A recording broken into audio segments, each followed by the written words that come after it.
On se retrouve aujourd'hui pour une nouvelle vidéo et aujourd'hui on va parler de la CNP. C'est quoi CNP?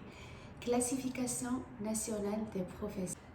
Si tu souhaites immigrer au Canada et tu es perdu au sujet de la classification nationale des professions, alors tu trouveras dans cette vidéo les informations clés qui vont t'aider à trouver le bon.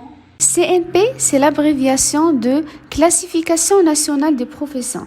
Il a été créé et conçu pour classer les données sur des professions tirées par des enquêtes statistiques du Canada.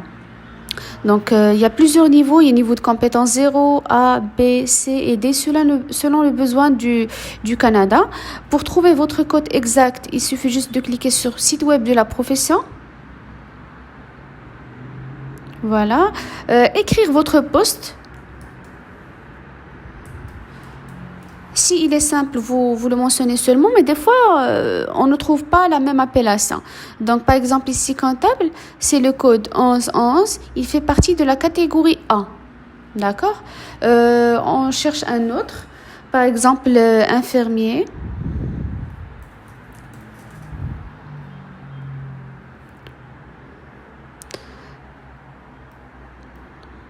Nous, on a dit infirmier tout court. Donc, il y a infirmier auxiliaire. Il faut chercher la bonne appellation. Aide aux personnes, personnel de soutien au service de la santé. Par exemple, si c'est infirmière auxiliaire, c'est la catégorie B. Si c'est une personne qui fait de la thérapeute dentaire, c'est la catégorie B aussi, mais c'est un autre code, c'est 3222. Si c'est une infirmière autorisée, psychiatrique ou psychiatre autorisé, c'est 3012, c'est la catégorie A. Ils sont plus demandés que les autres. Donc, à part ce code-là, on peut, par exemple, les enseignants.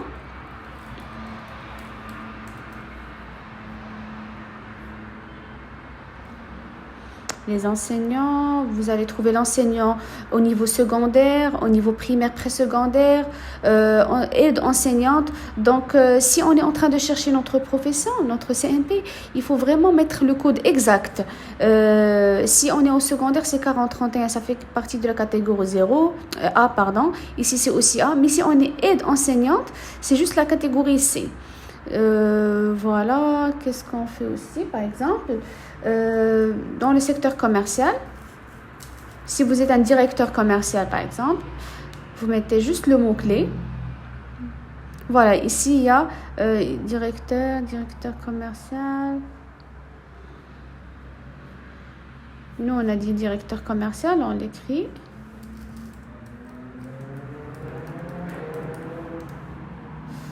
Directeur commercial.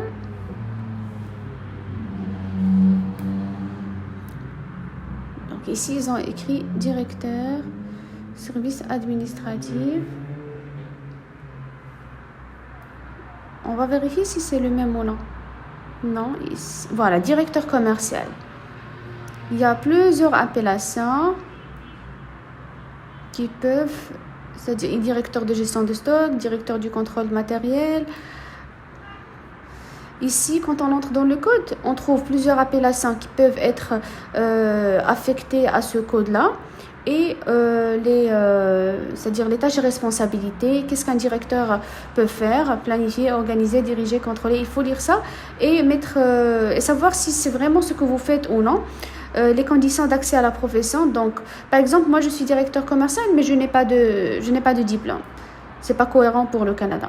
Pour être directeur, il faut avoir un diplôme d'études collégiales en gestion, par exemple, des affaires ou bien plusieurs années d'expérience. Donc, il faut vraiment vérifier les conditions d'accès à la profession. Il faut exclure ça. C'est-à-dire, si vous êtes directeur d'exploitation d'entretien d'immeubles, c'est pas la même chose. Donc, eux, ils expliquent vraiment tout. C'est trop bien expliqué. Il suffit juste de choisir le bon code. Parce que si, par exemple, moi, je me trompe, ou bien je le fais exprès de mettre un code qui est demandé, mais quand ils vont accepter bien sûr parce qu'ils n'ont pas le dossier physique, mais une fois ils vont vous demander le justificatif, ils vont demander une attestation de travail, ils vont aussi demander une fiche de poste ou bien votre contrat de travail, là où il y a les tâches et responsabilités, toutes les tâches que vous faites exactement. Et si ces tâches-là, ils ne sont pas identiques à ce qui est mentionné ici par exemple, ils vont vraiment vous dire que non, vous vous êtes trompé du code. Votre code, il fait partie de catégorie C, par exemple. Et c'est pas ce qu'on cherche. Donc, avant de postuler à n'importe quelle procédure, que ce soit une procédure d'immigration Québec via Arima, ou bien d'immigration entrée express, ou bien les procédures des provinces, ou bien même les permis de travail, il faut choisir le bon CMP. C'est pour ça que j'ai décidé de faire toute une vidéo par rapport à ça.